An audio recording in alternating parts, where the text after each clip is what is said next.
Coronavirus ti gbòde ayé kan o. Kí ni coronavirus yìí?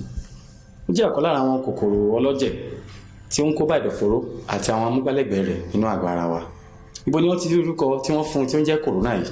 Coronavirus jẹ́ COVID-19. Kó tó wà ń bẹ̀ jẹ́ corona, V tó wà ń bẹ̀ jẹ́ kòkòrò ọlọ́jẹ̀ virus. D tó wà ń bẹ̀ tọ́ka sí ìgbà tí wọ́n ṣe alábàápàdé rẹ̀, ìyẹn jẹ́ December 2019.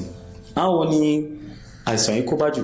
Gbogbo ènìyàn ló kó bá o, pàápàá àwọn àgbàlagbà wa àti àwọn ọmọdé tí wọ́n ti tó ọdún 5 àti àwọn ènìyàn tó kù.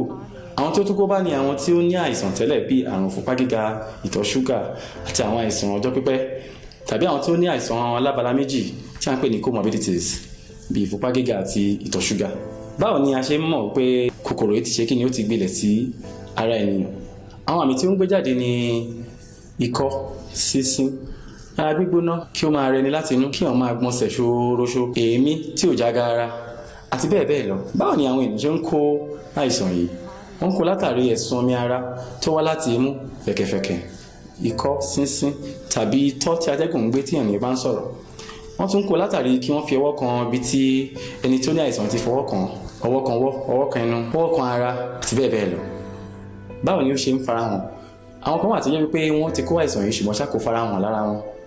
Àwọn kan dẹ̀ wà tó jẹ́ pé wọ́n ṣe kí ni ó ṣe àfarahàn ní ara wọn. Ọ̀nà tí a fi lè mọ̀jú ní kí a ṣe àyẹ̀wò nílé ìwòsàn. Ǹjẹ́ báwo ni a ṣe lè dáàbò bo ara wa? Ìkíní, kí a máa fọwọ́ lóòrèkóòrè. Ìkejì, kí a ra omi olùpakòkòrò tí wọ́n pè ní sanitizer, kí a rà dání kí a sì máa fi pa ọwọ́ wa tí a bá ti fọwọ́ kan ibi tí àwọn ènìyàn ti fọwọ́ kàn tàbí tí a ti jáde lọ ibi tí àwọn mìíràn ti jáde lọ. Ìbomú lóòrèkóòrè pẹ̀lú face mask yẹn náà dáa. Ọ̀nà mìíràn tí a tún fi lè yàgò fún ni tí a bá ń wúkọ́ tàbí tí a bá ń sín, kí a ṣe sínú ìgbọ̀nwọ́ wa. Ó tún ṣe pàtàkì kí a yàgò fún ibi tí èrò bá pọ̀ sí tí àwọn ọ̀pọ̀ ènìyàn bá wà. Ìyẹn ló ṣe ní ká jókòó ká ṣe ìgbélé sílé wa. Eléyìí dára, ó dẹ̀ tọ́ kí a bá lè dẹ́kun kíkó àìsàn yìí ran àwọn aládùúgbò wa àti alábàágbé wa.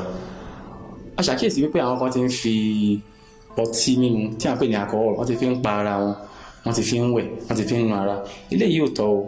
Lílo ọtí láti fi para wa ìyẹn ò dáàbò bò wá látọwọ́ kòrónà. Á jẹ́ kí àgọ́ ara wa máa gbẹ, ló lè fa jàǹbá ní ọjọ́ iwájú. Ṣàkíyèsí pé àwọn kan ti ń lo oògùn ibà tí wọ́n pè ní chloroquine láì tí ní àìsàn yìí.